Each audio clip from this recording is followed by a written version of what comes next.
प्रिय विद्यार्थी साथियों, राष्ट्रीय शिक्षा नीति 2020 के अनुसार होने वाली बीए फर्स्ट ईयर की पढ़ाई के लिए कुल 33 मेजर और माइनर विषय रखे गए हैं। इनमें से आपने किसी एक विषय को मेजर विषय के रूप में और किसी अन्य विषय को माइनर विषय के रूप में चुना होगा। मेजर और माइनर विषयों के चयन में बहुत सावधानी रखिए। ये आपके भविष्य के निर्धारण में महत्वपूर्ण भूमिका निभाने वाले हैं। इन 33 विषयों में इतिहास विषय भी सम्मिलित है। उच्च शिक्षा विभाग द्वारा जारी की गई मेजर और माइनर विषयों की सूची में इतिहास विषय 2 स्थानों पर अंकित है। इनका क्या मतलब है? आप कौन सा वाला इतिहास पढ़ेंगे? इसी तरह कला संकाय के वैकल्पिक विषयों की सूची में भी इतिहास से संबंधित 2 विषय हैं। इन सभी के बारे में आज हमारे चैनल पर डॉक्टर मधुसूदन चौबे सर विस्तार से चर्चा करेंगे। आप चैनल को सब्सक्राइब कर दीजिए और नए वीडियो के नोटिफिकेशन प्राप्त करने के लिए बेल आइकन को भी पुश कर दीजिए। सर, आपका चैनल में स्वागत है। कृपया हमारे दर्शकों को इतिहास विषय के संबंध में की गई नई व्यवस्था के बारे में जानकारी दीजिए। आप सभी को प्रणाम। बहुत बहुत धन्यवाद प्रीति गुलवानिया जी। आपने बिल्कुल ठीक कहा। नई राष्ट्रीय शिक्षा नीति 2020 के अंतर्गत अध्ययन और अध्यापन की व्यवस्था में बड़े स्तर पर बदलाव हुए हैं। यह बदलाव इतिहास विषय के अध्ययन के क्षेत्र में भी दृष्टिगोचर होता है। आज इस वीडियो के माध्यम से हम उसी बदले हुए इतिहास के अध्ययन के स्वरूप की चर्चा करने जा रहे हैं। विद्यार्थी साथियों, उच्च शिक्षा विभाग की वेबसाइट पर कला संकाय के विषयों की जो सूची जारी की गई है उसको हम मोटे तौर पर कुछ भागों में बांट सकते हैं, जैसे मेजर और माइनर विषयों की सूची, व्यावसायिक विषयों की सूची, वैकल्पिक विषयों की सूची आदि आदि। इसी में से जो कला संकाय के मेजर और माइनर सब्जेक्ट की सूची है उसको अगर आप ध्यान से देखेंगे तो माइनर सब्जेक्ट के साथ ही वैकल्पिक सब्जेक्ट भी लिखा हुआ है। इसका क्या तात्पर्य है उसकी अपन बात करेंगे। मेजर और माइनर सब्जेक्ट की जो सूची दी है उसमें कुल 33 विषय सम्मिलित हैं, जैसा कि आपको बताया गया अभी। इसमें पहले और 18वें क्रम पर इतिहास से संबंधित विषय हैं। पहले क्रम पर जो विषय लिखा हुआ आप पाएंगे वो है प्राचीन भारतीय इतिहास एवं संस्कृति। प्राचीन भारतीय इतिहास एवं संस्कृति विषय को मेजर या माइनर विषय के रूप में चुनने वाले महाविद्यालयों की संख्या काफी सीमित है। खास करके विक्रम विश्वविद्यालय उज्जैन के परिक्षेत्र में आने वाले महाविद्यालयों में एंशिएंट इंडियन हिस्ट्री और कल्चर का अध्ययन अध्यापन होता है, लेकिन सामान्यतः अन्य महाविद्यालयों में इसका चयन बहुत कम किया जाता है और इसके अध्ययन अध्यापन की व्यवस्था भी बहुत कम कॉलेजेस में है। 18वें क्रम पर जो विषय लिखा हुआ है वह लिखा हुआ है इतिहास, सिर्फ इतिहास। ये जो सिर्फ इतिहास शीर्षक वाला विषय है इसी को मध्य प्रदेश के अधिकांश महाविद्यालयों में विद्यार्थियों के द्वारा मेजर और माइनर सब्जेक्ट के तौर पर चुना जाता है। तो हम आज के वीडियो में 18वें क्रम के मेजर और माइनर विषय के रूप में उल्लिखित इतिहास विषय की ही चर्चा करेंगे। प्राचीन भारतीय इतिहास एवं संस्कृति यदि आप में से कुछ विद्यार्थियों ने लिया होगा तो हम उसकी लिंक डिस्क्रिप्शन बॉक्स में दे रहे हैं। आप उसको क्लिक करके सीधे पाठ्यक्रम तक पहुंच सकेंगे। और यदि विद्यार्थियों की संख्या अधिक है और आप चाहते हैं कि उस पर भी एक वीडियो बनाकर चर्चा की जाए तो कृपया आप कमेंट बॉक्स में लिखिए। तो आपकी मांग के अनुरूप हम एक वीडियो प्राचीन भारतीय इतिहास एवं संस्कृति पर भी बनाएंगे। चलिए 18वें क्रम का इतिहास विषय जो आप पढ़ने के लिए चुन चुके हैं, या आपके मन में अभी बात है कि हमें इस विषय को पढ़ना है, चुन तो नहीं पाए लेकिन संशोधन करके हम इस विषय को चुन लेंगे। साथियों, मेजर और माइनर सब्जेक्ट के चक्रव्यूह को हम बहुत पहले भेज चुके हैं और आपको समझा चुके हैं। प्रसंगवश और उसका उल्लेख कर दें ताकि इस वीडियो की विषय सामग्री आपको समझ में आ सके, वो भी अच्छे से।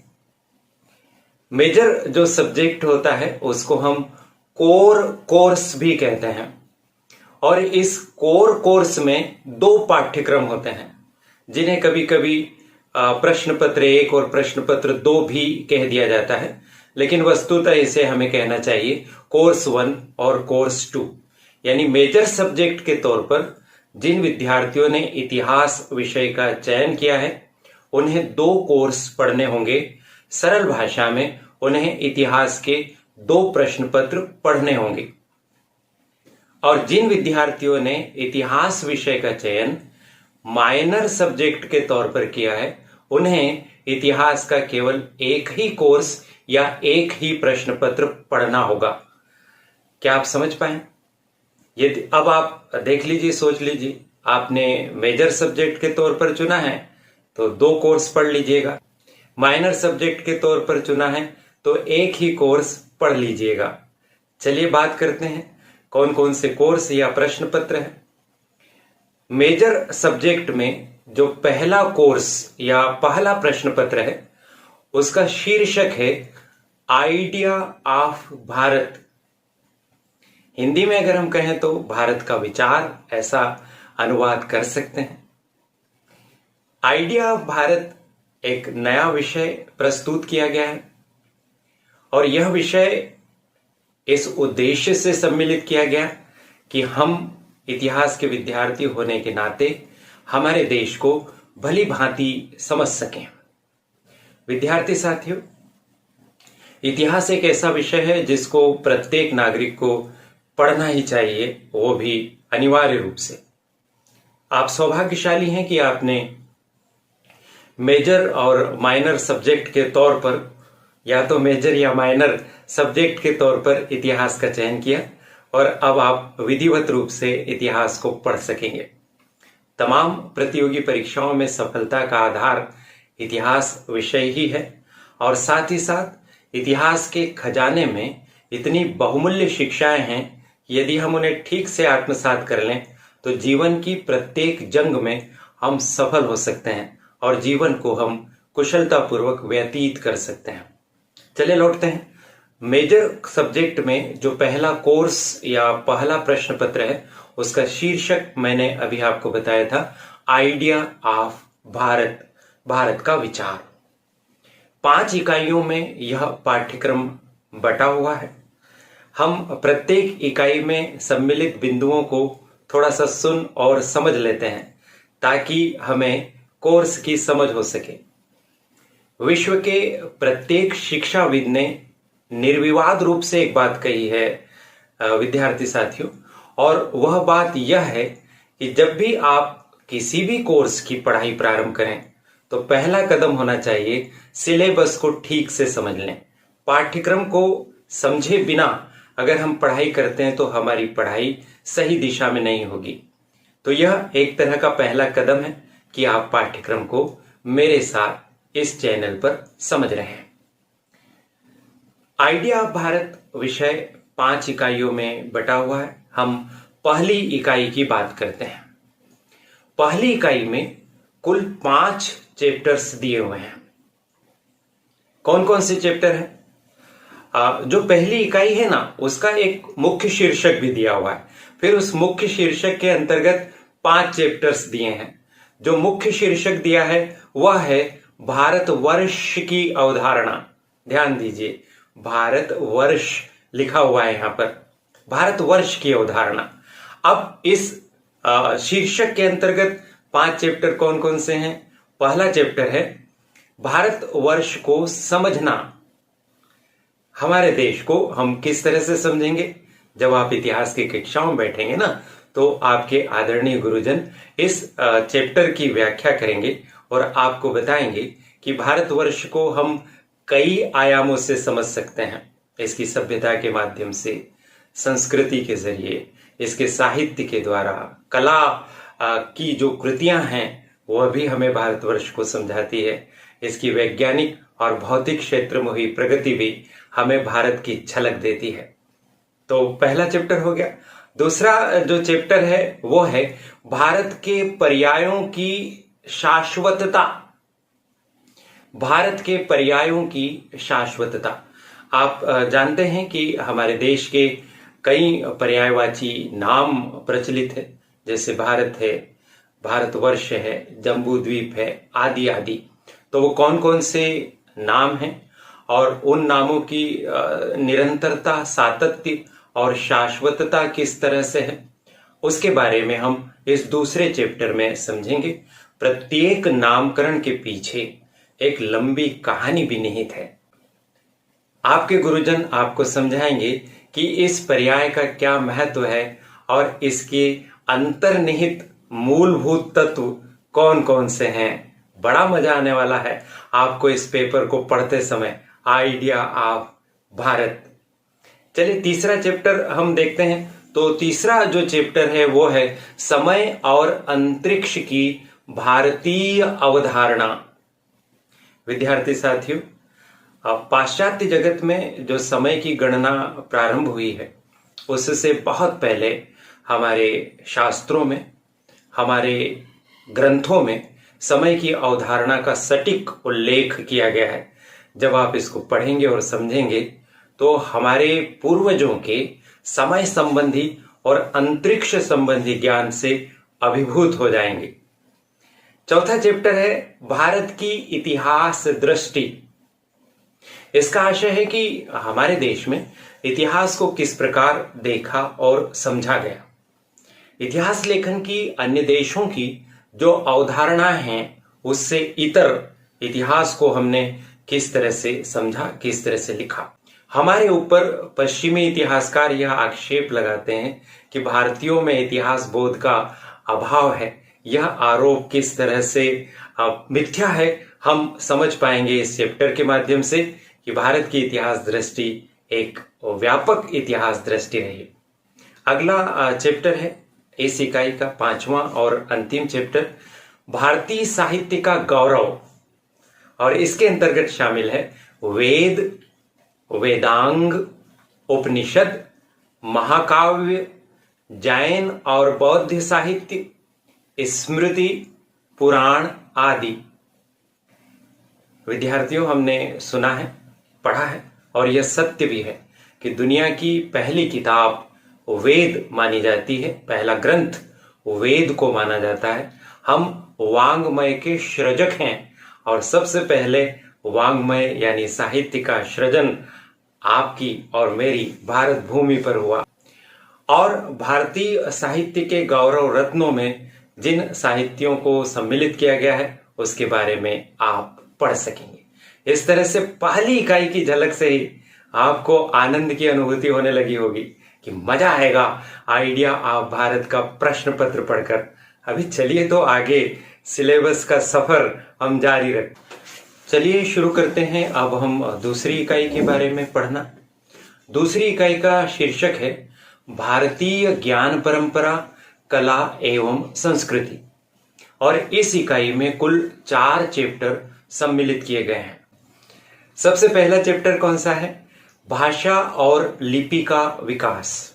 इसमें कुछ लिपियों का उल्लेख है और साथ ही साथ कुछ भाषाएं भी सम्मिलित हैं, जैसे ब्राह्मी लिपि, खरोष्ठी लिपि, पाली भाषा, प्राकृत भाषा, संस्कृत भाषा और साथ में एक और ऐसी लिपि है जिसके बारे में आप में से अधिकांश बच्चों ने शायद नहीं सुना होगा। कौन सी लिपि है? उस लिपि का नाम है तिगलिरी लिपि।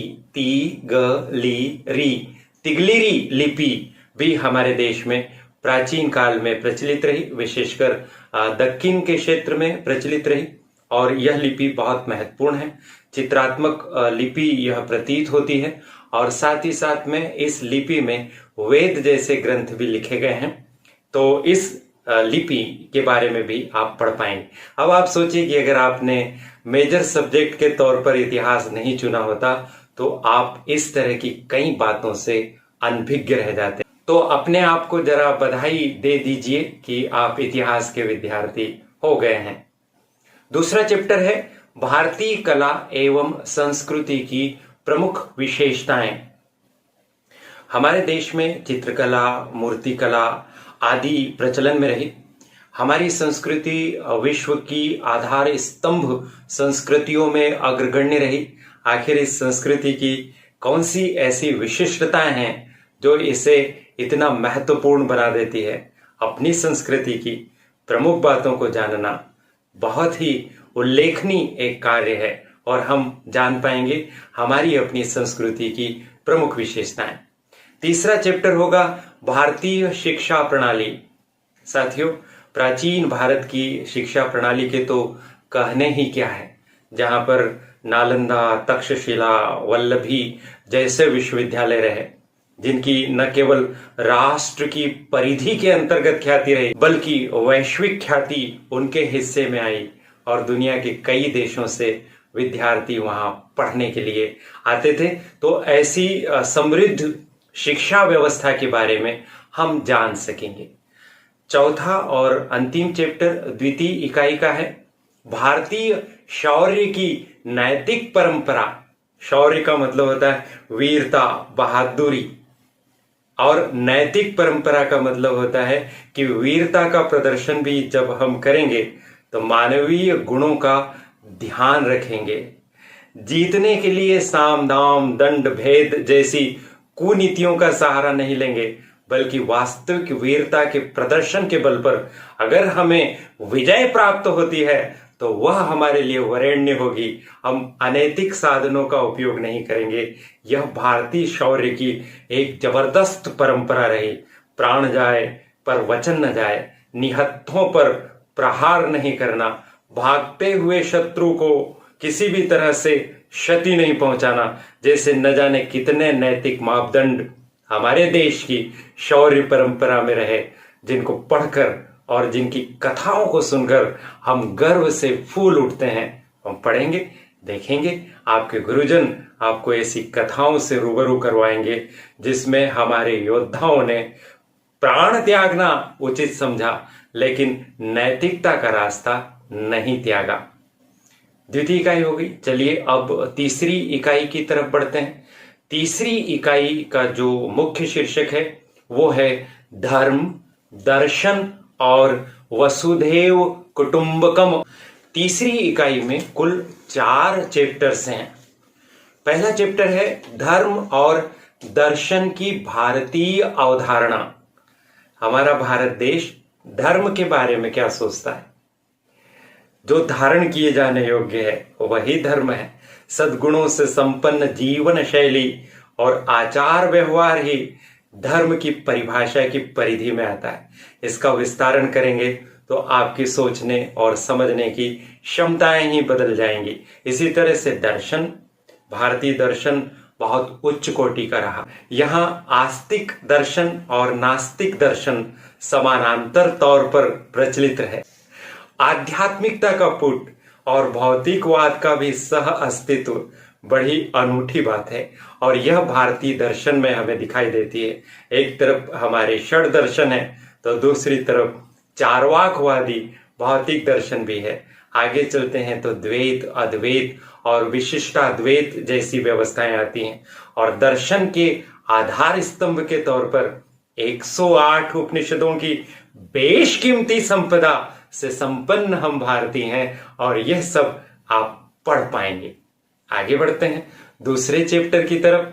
तो इस चैप्टर का नाम है वसुधैव कुटुंबकम का सिद्धांत, जिसमें आगे और लिखा हुआ है कि मनुष्य, परिवार, समाज और विश्व, वसुधैव कुटुंबकम, यानी ये पूरी वसुधा ही, पूरी धरा ही एक कुटुंब और एक परिवार की तरह है। जिस तरह से एक कुटुंब एक परिवार में हम सुख दुख में सहभागी बनते हैं, एक दूसरे का सहयोग करते हैं, वैसे पूरी दुनिया को एक कुटुंब की तरह मानने की परंपरा अगर दुनिया की किसी संस्कृति में है, केवल हमारी संस्कृति में है। और आप पढ़कर समझ पाएंगे कि वसुधैव कुटुंबकम के वास्तविक मायने क्या होते हैं।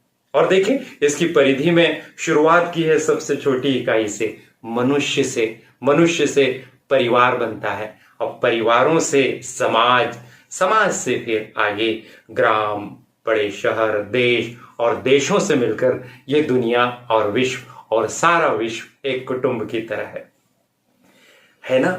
चिंतन की उदात्तता का सर्वश्रेष्ठ उदाहरण। आगे बढ़े तो तीसरा जो चैप्टर है वह है राजनीति और शासन। भारत में राजनीति के संबंध में क्या मान्यताएं रही, मनु और कौटिल्य से होती हुई हमारी राजनीतिक विचारधारा किस तरह से विकसित हुई, कैसे पल्लवित हुई। शासन, जिसका उद्देश्य जन कल्याण करना रहा, जनता को संतानवत समझने की शासकों की प्रवृत्तियों का अंकुरण हमारे देश की इस महान भूमि पर ही हुआ है। तो शासन के क्या तत्व हैं, इस अध्याय के माध्यम से आप पढ़ और समझ सकेंगे। आगे बढ़ते हैं, चौथा और अंतिम अध्याय, तीसरी इकाई का जनपद और ग्राम स्वराज्य की अवधारणा। कैसे धीरे धीरे हमारे यहाँ पर शासन की इकाइयों का विस्तारण हुआ और हम जनपद के स्तर तक पहुंचे, और इसके बाद फिर महाजनपद, राज्य और साम्राज्य की स्थितियां भी निर्मित हुई। और आप देख पा रहे हैं कि ग्राम स्वराज्य, जिस लोकतंत्र की बात आज की जाती है, जिस स्वशासन की बात आज की जाती है, या पश्चिमी विश्व ने इस अवधारणा को जब 19वीं 20वीं शताब्दी में अपनाने का कार्य प्रारंभ किया, उसके बहुत पहले हमारे देश में ग्राम स्वराज्य की अवधारणा विद्यमान थी। हम पढ़ेंगे और गर्व की अनुभूति करेंगे। कई सारे ऐसे सिद्धांत हैं जो हमने खोजे हैं, हमारे देश में विकसित हुए हैं, और फिर दुनिया ने उसको अपनाया है। इस गौरवशाली परंपरा के आप भी उत्तराधिकारी हैं। इसको समझिए, पोषित कीजिए और इसे संप्रेषित और प्रसारित कीजिए। चलिए चतुर्थ इकाई में पहुंचते हैं। आइडिया ऑफ भारत, पहले पाठ्यक्रम की बात करें। चौथी इकाई में पहुंचते हैं तो चौथी इकाई का जो शीर्षक दिया है वह दिया है विज्ञान, पर्यावरण और चिकित्सा विज्ञान। बहुत से लोग भ्रांतिवश ऐसा कहते हैं कि भारत में धर्म और दर्शन के अलावा कुछ भी नहीं रहा। यह गलत बात है। हमारे यहाँ पर किस तरह से विज्ञान और वैज्ञानिक हुए, किस तरह से विज्ञान की प्रगति हुई, पर्यावरण के परिप्रेक्ष्य में आज इतनी चिंताएं की जा रही हैं, लेकिन पर्यावरण के संदर्भ में हम प्राचीन काल से कितने सचेत थे, और साथ ही साथ हमारा चिकित्सा विज्ञान सुश्रुत जैसे चिकित्सकों के सानिध्य में कितना फला और फूला, आप इस इकाई में जान सकेंगे। जिस शल्य चिकित्सा पर पाश्चात्य विश्व आज गर्व करता है, उस शल्य चिकित्सा की प्रारंभिक अवस्थाएं हमारे देश में आपको मिल जाएगी जब आप इस अध्याय को पढ़ेंगे या इस इकाई का अध्ययन करेंगे। चतुर्थ इकाई में कुल मिलाकर 4 चैप्टर हैं। पहला चैप्टर है प्राचीन भारत में विज्ञान और प्रौद्योगिकी। आपने सुना होगा कि दिल्ली के कुतुब मीनार परिसर में मेहरौली का लौह स्तंभ है। सदियों से खुले आकाश के तले वह स्तंभ है। अनेक बारिशों को झेल जाने के बाद भी आज तक उस पर जंग नहीं लगी। धातु विज्ञान का उत्कृष्ट नमूना। इस तरह से विज्ञान के हर क्षेत्र में प्रगति की नई नई परिभाषाएं उस समय गढ़ी गई थी। तो आप जान पाएंगे पहले चैप्टर से। दूसरा चैप्टर है पर्यावरण संरक्षण और उसका भारतीय दृष्टिकोण। कैसे पौधारोपण या वृक्ष पनपाने को लेकर हमारे शास्त्रों में उल्लेख है। कैसे जल स्रोतों को शुद्ध रखने की बात कही गई। कैसे इन्हें पूज्य बनाया गया और कैसे इनके संरक्षण का प्रबंध किया गया, उन सारी बातों को इसके माध्यम से आप जान सकेंगे। तीसरी इकाई है स्वास्थ्य जागरूकता। कोष्ठक में लिखा हुआ है जीवन विज्ञान और आगे पुनः उसमें कुछ शब्द जोड़े गए हैं, आयुर्वेद, योग और प्राकृतिक चिकित्सा। दुनिया की बहुमूल्य धरोहर आयुर्वेद, योग और प्राकृतिक चिकित्सा, उसका स्रोत भारत की भूमि है और भारत की महान विभूतियां हैं। चौथा और अंतिम जो चैप्टर है चतुर्थ इकाई का, वो है भारतीय अंक प्रणाली और गणित।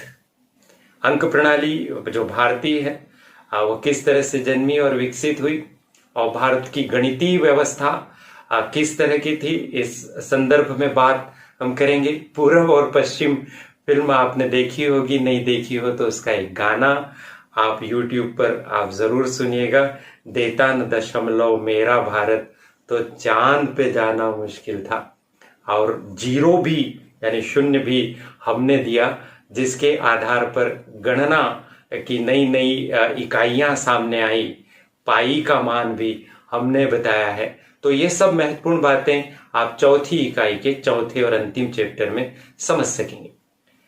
पांचवी और अंतिम इकाई आइडिया ऑफ भारत की, इसका शीर्षक दिया है भारतीय आर्थिक परंपराएं। जी हाँ, सोने की चिड़िया हुआ करता था हमारा देश, और विदेशी व्यापार में भुगतान संतुलन भारत के पक्ष में आता था। विदेशों से स्वर्ण इस तरह हमारे देश में प्रवाहित होता था कि विदेशी चिंतक अपने देश के लोगों को कोसते थे कि भारतीय वस्तुओं का उपयोग उपभोग बंद कर दीजिए, वरना सारा सोना भारत की तरफ चला जाएगा। ऐसी भारतीय आर्थिक परंपराओं के बारे में हम पढ़ेंगे। तो पहला इसमें जो चैप्टर होगा पांचवी इकाई का, कुल 4 चैप्टर है। पहला चैप्टर है भारतीय आर्थिक विचार, किस तरह से हमारी अर्थव्यवस्था के संबंध में या आर्थिक या लौकिकता या भौतिकवाद के संबंध में हमारे पूर्वजों के विचार थे, उसकी बात होगी। भूमि, वन एवं कृषि की अवधारणा, भूमि, वन एवं कृषि की अवधारणा। तीसरा जो अध्याय रहेगा वह है उद्योग, अंतर्देशीय व्यापार और वाणिज्य। औद्योगिक अर्थव्यवस्था भी हमारे देश में थी, उस समय की जिस तरह की तकनीकी थी, प्रौद्योगिकी थी, उस तरह से औद्योगिक उत्पादन की व्यवस्था हमारे यहाँ थी। बल्कि कई वस्तुओं के उत्पादन में तो हम विश्व विख्यात थे। अनेक वस्तुएं जो भारत में बनती थी उसकी दुनिया में बहुत जबरदस्त मांग हुआ करती थी। साथ ही चौथा और अंतिम चैप्टर है समुद्री व्यापार। हम समुद्र मार्ग से प्राचीन काल से ही व्यापार की व्यवस्था से परिचित हैं। यह बात कहना एकदम से भ्रांतिपूर्ण है कि भारत की खोज की गई या भारत के लिए कोई समुद्री मार्ग खोज करके भारत की खोज की गई और तब भारत समुद्री रास्ते से विदेशों से व्यापार करने लगा। हमारे देश में प्राचीन काल में, विशेषकर चोल राज्य में, हमें समुद्री मार्गों से आवागमन की व्यवस्था बहुत ही विकसित स्थिति में दिखाई देती है। और इससे भी बहुत पहले अगर हम जाएं तो सिंधु घाटी की सभ्यता के नगरों में, विशेषकर लोथल में जो गोदी या बंदरगाह मिला, वह विदेशी यात्रा, समुद्रिक यात्रा का सूचक है, जल यात्रा का सूचक है। तो ये था पूरा पाठ्यक्रम आइडिया आप भारत का। पाठ्यक्रम सुनकर ही हमें इतना अच्छा लग रहा है, अगर हम इसके चैप्टर्स जब पढ़ना शुरू करेंगे तो हमें कितना आनंद और गर्व महसूस होगा। तो साथियों, ये मेजर सब्जेक्ट का पहला कोर्स या पहला प्रश्न पत्र था। चलिए अब हम दूसरे प्रश्न पत्र की तरफ चलते हैं। चलिए अपन शुरू करते हैं दूसरे प्रश्न पत्र के बारे में समझना। मेजर सब्जेक्ट में जैसा कि मैंने बताया 2 कोर्स या 2 प्रश्न पत्र होंगे। पहला कोर्स आइडिया ऑफ भारत हमने सुन लिया, समझ लिया। बार बार मैं इसलिए दोहरा रहा हूं ताकि आपको हर कंसेप्ट अच्छे से क्लियर हो जाए, किसी भी तरह का भ्रम या शंका शेष न रहे। मेजर सब्जेक्ट में इतिहास के अंतर्गत जो दूसरा कोर्स है, दूसरा प्रश्न पत्र है, उसका शीर्षक है प्राचीन भारत का इतिहास। ब्रैकेट में लिखा हुआ है प्रारंभ से 1205 ईस्वी, यानी हमारे देश का जब से इतिहास प्रारंभ हुआ तब से लगाकर 1205 ईस्वी तक का इतिहास हमें इसमें पढ़ना है। यह पाठ्यक्रम भी 5 इकाइयों में वर्गीकृत है। आइए हम एक एक इकाई के माध्यम से इसको समझने की कोशिश करते हैं। पहली इकाई पर पहुंचते हैं। पहली इकाई का जो मुख्य शीर्षक है उसमें लिखा हुआ है कि प्रागैतिहासिक एवं आद्य ऐतिहासिक काल। प्रागैतिहासिक एवं आद्य ऐतिहासिक काल। फिर इसमें जब हम आगे बढ़ते हैं तो हमें कौन कौन से चैप्टर पढ़ने को मिलेंगे। सबसे पहले इतिहास का अर्थ, उसकी प्रकृति, इतिहास का क्षेत्र और उसका महत्व। साथियों, सबसे पहले किसी भी विषय को पढ़ते समय हमें उसका अर्थ समझ लेना चाहिए। इतिहास विषय का हम शाब्दिक अर्थ समझेंगे और परिभाषाओं के माध्यम से उसका जो गूढ़ अर्थ है उसको भी हम समझने की कोशिश करेंगे। इतिहास की प्रकृति यानी इतिहास कला है या विज्ञान है, या इसमें कला और विज्ञान दोनों की विशिष्टताएं हैं, इसके बारे में जानेंगे। इतिहास का क्षेत्र, इतिहास के क्षेत्र के बारे में ऐसा कहा जाता है कि दुनिया में जो कुछ भी है वो सब इतिहास के क्षेत्र में समाहित है। इतिहास का क्षेत्र अत्यधिक व्यापक है जिसमें राजनीति, समाज, अर्थव्यवस्था से लगाकर जीवन के जितने भी पहलू हैं वो सब शामिल हैं। हम पढ़ेंगे और समझेंगे। इतिहास का महत्व क्या है। इतिहास का महत्व जब हम समझेंगे तो इस विषय को पढ़ने में हमारी रुचि और बढ़ जाएगी। बहुत से लोग जो इतिहास को नहीं समझते हैं, नासमझी में वो इतिहास विषय का मजाक उड़ाते हुए कहते हैं कि इतिहास पढ़ना यानी गड़े मुर्दे उखाड़ना है। साथियों, यह बिल्कुल ही त्रुटिपूर्ण बात है।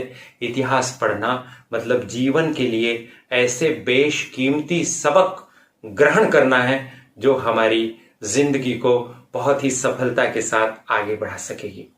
तो इतिहास का महत्व हम समझेंगे। आगे बढ़ते हैं तो प्राचीन भारतीय इतिहास के स्रोत। साथियों, मैं आपको पाठ्यक्रम बताते हुए ही समझा देता हूं कि इसको आप स्रोत बोलिएगा, स्त्रोत मत बोलिएगा। आपको पाठ्यक्रम जो आप देखेंगे उसमें भी आधा सरोते का स, त्र में ओ की मात्रा और त लिखा हुआ दिखेगा और किताबों में भी स्त्रोत लिखा हुआ दिखेगा।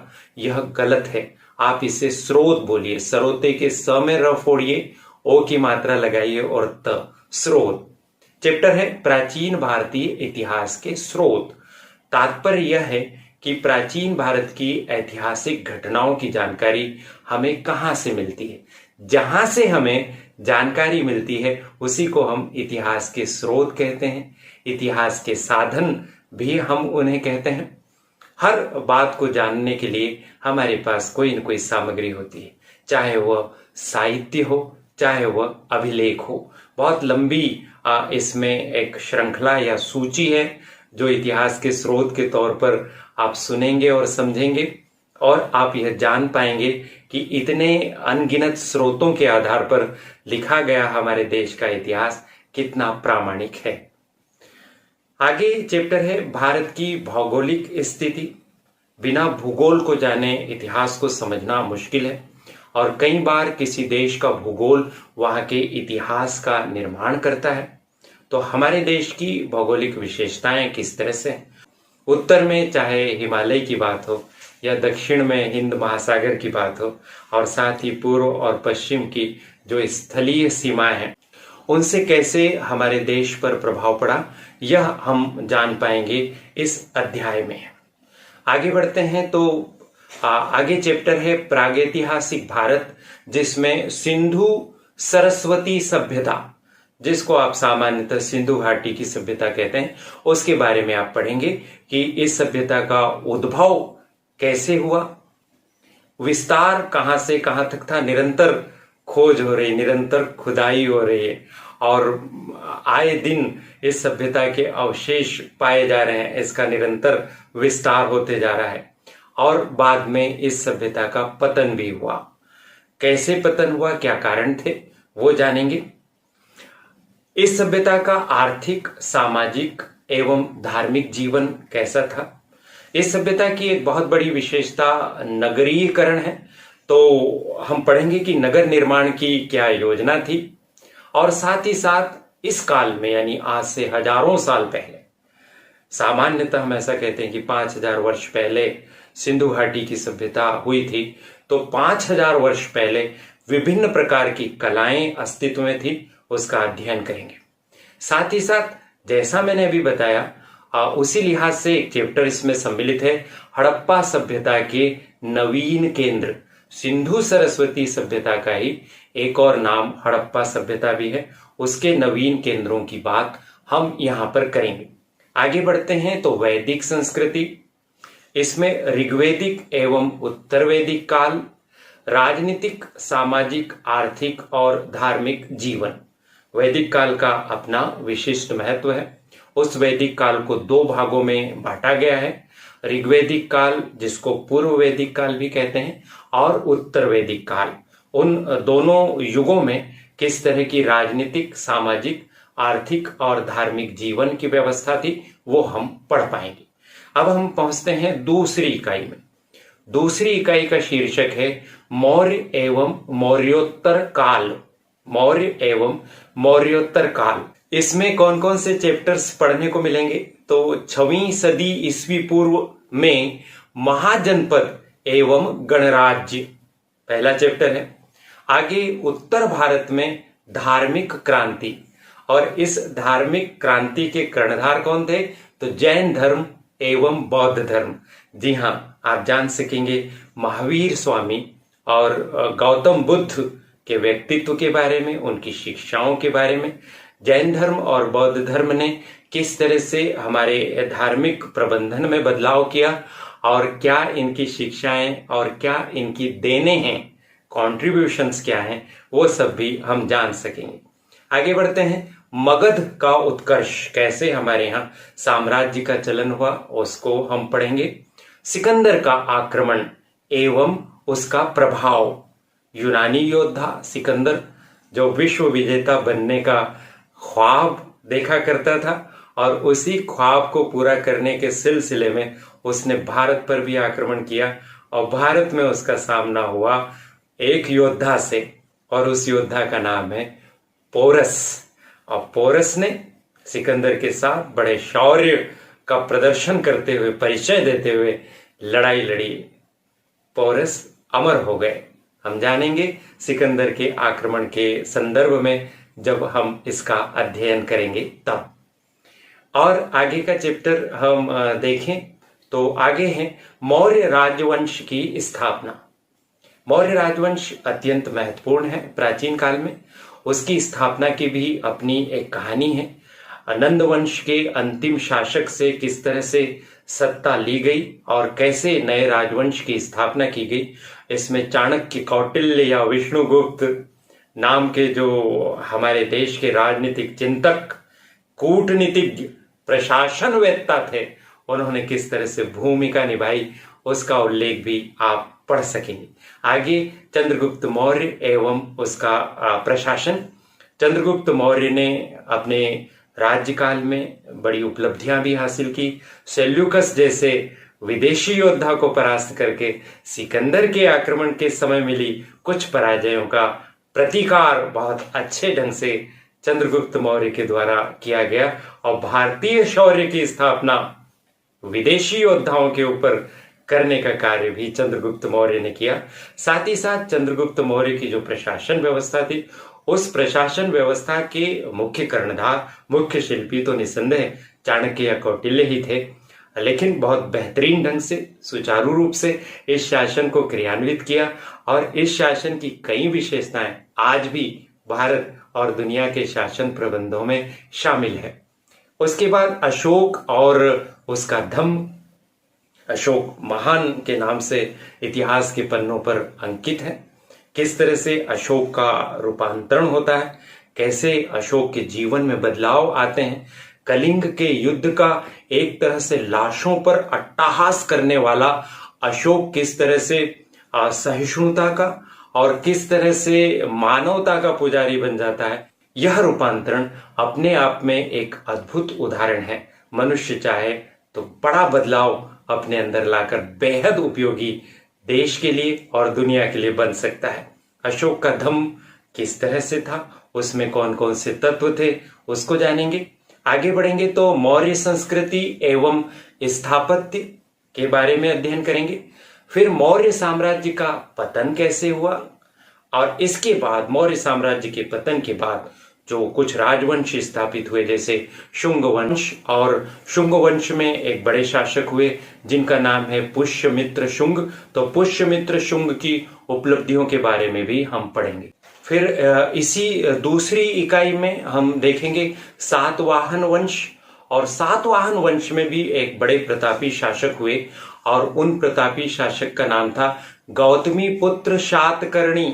गौतमी पुत्र शातकर्णी की उपलब्धियों के बारे में समझेंगे। फिर आगे शक क्षत्रपों का काल, विदेश से आए थे। कुषाण वंश एक बड़ा राजवंश था हमारे प्राचीन कालीन भारतवर्ष का, और इस कुषाण वंश में भी एक बड़े शासक हुए जिनका नाम है कनिष्क। कनिष्क और उनकी उपलब्धियों का अध्ययन करेंगे। और इसी दौरान हमारे देश में मूर्ति कला की कुछ शैलियां विकसित हुई, बहुत आगे बढ़ी, और उन शैलियों के नाम है गांधार एवं मथुरा कला। उनके बारे में भी अध्ययन कर सकेंगे। चलिए तीसरी इकाई की तरफ बढ़ते हैं। तीसरी इकाई का शीर्षक है गुप्त काल एवं हर्षवर्धन। इसमें क्या क्या पढ़ने को हमें मिलेगा? गुप्त राजवंश की स्थापना कैसे हुई, प्रारंभिक राजा श्री गुप्त वगैरह किस तरह के थे। उसके बाद चंद्रगुप्त प्रथम प्रतापी राजा, समुद्रगुप्त शत समर विजेता, 100 युद्धों का विजेता। भारत का नेपोलियन विंसेंट स्मिथ ने कहा, और नेपोलियन से भी कई मायनों में आगे समुद्रगुप्त महाराज की उपलब्धियां पढ़ेंगे। चंद्रगुप्त द्वितीय जो चंद्रगुप्त विक्रमादित्य के नाम से विशेष विख्यात हैं, उनकी क्या उपलब्धियां रही। इसी राजवंश में कुमारगुप्त एवं स्कंदगुप्त जैसे राजा हुए, उनकी उपलब्धियां भी पढ़ी और समझी जाएगी। आगे बढ़ने पर गुप्त संस्कृति यानी गुप्त कालीन संस्कृति किस तरह की थी। गुप्त काल स्वर्ण युग कहलाता है भारतवर्ष का। तो स्वर्ण युग से क्या आशय होता है, गुप्त काल को हम किन आधारों पर स्वर्ण युग कहते हैं, बड़ी महत्वपूर्ण बातें यहां पर हमें पढ़ने और समझने को मिलेगी। गुप्त वाकाटक संबंध, दो राजवंश समानांतर तौर पर थे, एक गुप्त वंश और एक वाकाटक वंश। कैसे खट्टे मीठे संबंध इसमें रहे, इसकी चर्चा होगी। शकारी विक्रमादित्य एवं उनकी सांस्कृतिक उपलब्धियां, जी ये वही चंद्रगुप्त द्वितीय या चंद्रगुप्त विक्रमादित्य है। इन्हें शकारी विक्रमादित्य भी कहते हैं क्योंकि शक राज के खिलाफ इन्होंने सफलता प्राप्त की थी और अपने भाई रामगुप्त की हार को जीत में रूपांतरित किया था। इसलिए शकों को पराजित करने के कारण ये हुए शकारी। तो शकारी विक्रमादित्य और उनकी सांस्कृतिक उपलब्धियां, नवरत्न हुआ करते थे इनके दरबार में, तो उसके बारे में जानकारी होगी। आगे गुप्त साम्राज्य का पतन, उत्थान के बाद पतन प्रकृति का शाश्वत नियम है। जो गुप्त काल स्वर्ण युग की संज्ञा से विभूषित हुआ उसे भी पतनोन्मुख होना पड़ा और अंत में वह भी समाप्त हुआ। क्या कारण थे उसके, इसकी चर्चा होगी। पतन के बारे में पढ़ना भी बहुत शिक्षाप्रद होता है। वो कौन सी त्रुटियां होती हैं, वो कौन सी चूकें होती हैं कि बुलंदी पर पहुंचने के बाद पुनः रसातल पर पहुंचना पड़ता है। ऐसी त्रुटियों और चूकों के बारे में इतिहास हमें सबक देता है ताकि हम ऐसी त्रुटियों से अपने आप को बचा सकें। गलतियां जो अतीत में हुई हैं वो हम न दोहराएं, यह शायद इतिहास को पढ़ने का सबसे महत्वपूर्ण कारण है। आगे बढ़ते हैं। हूण आक्रमण और उसका प्रभाव। हमारे देश में विदेशी जातियों ने समय समय पर आक्रमण किया, उन्हीं में हूण भी सम्मिलित थे। उनका किस तरह से आक्रमण हुआ, कई बार हूणों को हमने बहुत शौर्य के साथ पराजित किया, चाहे वह स्कंदगुप्त के समय की विजय हो या फिर हर्षवर्धन के पिता प्रभाकर वर्धन जो हूण हरिण केसरी के नाम से इतिहास के पन्नों पर अमर हैं, उनकी विजय हो। और भी ऐसी बहुत सारी विजयें, तो हूण आक्रमण के बारे में यहाँ पर आप पढ़ और समझ पाएंगे। फिर आगे पुष्यभूति राजवंश, इस पुष्यभूति राजवंश को ही वर्धन वंश भी कहते हैं। और इस पुष्यभूति राजवंश में अनेक राजा हुए, उनमें से एक जो सबसे बड़े सबसे प्रतापी सम्राट थे जिनका नाम हर्षवर्धन है, वे पाठ्यक्रम में विशेष रूप से सम्मिलित हैं। हर्षवर्धन उनकी सैनिक उपलब्धियां, सैनिक अभियान, प्रशासन एवं धार्मिक उपलब्धियां हम तृतीय इकाई के अंतिम चैप्टर के तौर पर पढ़ेंगे। चलिए चतुर्थ इकाई की तरफ पहुंचते हैं। उत्तर भारत के पूर्व मध्यकालीन राजवंश, ये इसका शीर्षक है। इसमें क्या क्या पढ़ने को मिलेगा? राजपूतों की उत्पत्ति, विभिन्न सिद्धांत, राजपूतों का अस्तित्व अकस्मात आ गया था क्या, या फिर ये प्राचीन जो हमारे चंद्रवंशी और सूर्यवंशी हुआ करते थे उन्हीं की संततियां हैं। अनेक सिद्धांत प्रचलित है। एक सिद्धांत तो अग्निकुंड से उत्पत्ति का भी है। उन सिद्धांतों में कौन सा सत्य के अधिक निकट है हम जान पाएंगे। आगे प्रमुख राजपूत राजवंश, और इसमें स्पष्टता भी की गई है। पाठ्यक्रम बनाते समय बहुत ध्यान रखा गया है कि विद्यार्थियों को अध्ययन करने में सुविधा हो। तो आप देख पा रहे हैं कि जैसे इसमें राजवंश हैं: गुर्जर प्रतिहार राजवंश, चंदेल राजवंश, परमार राजवंश एवं कलचुरी राजवंश।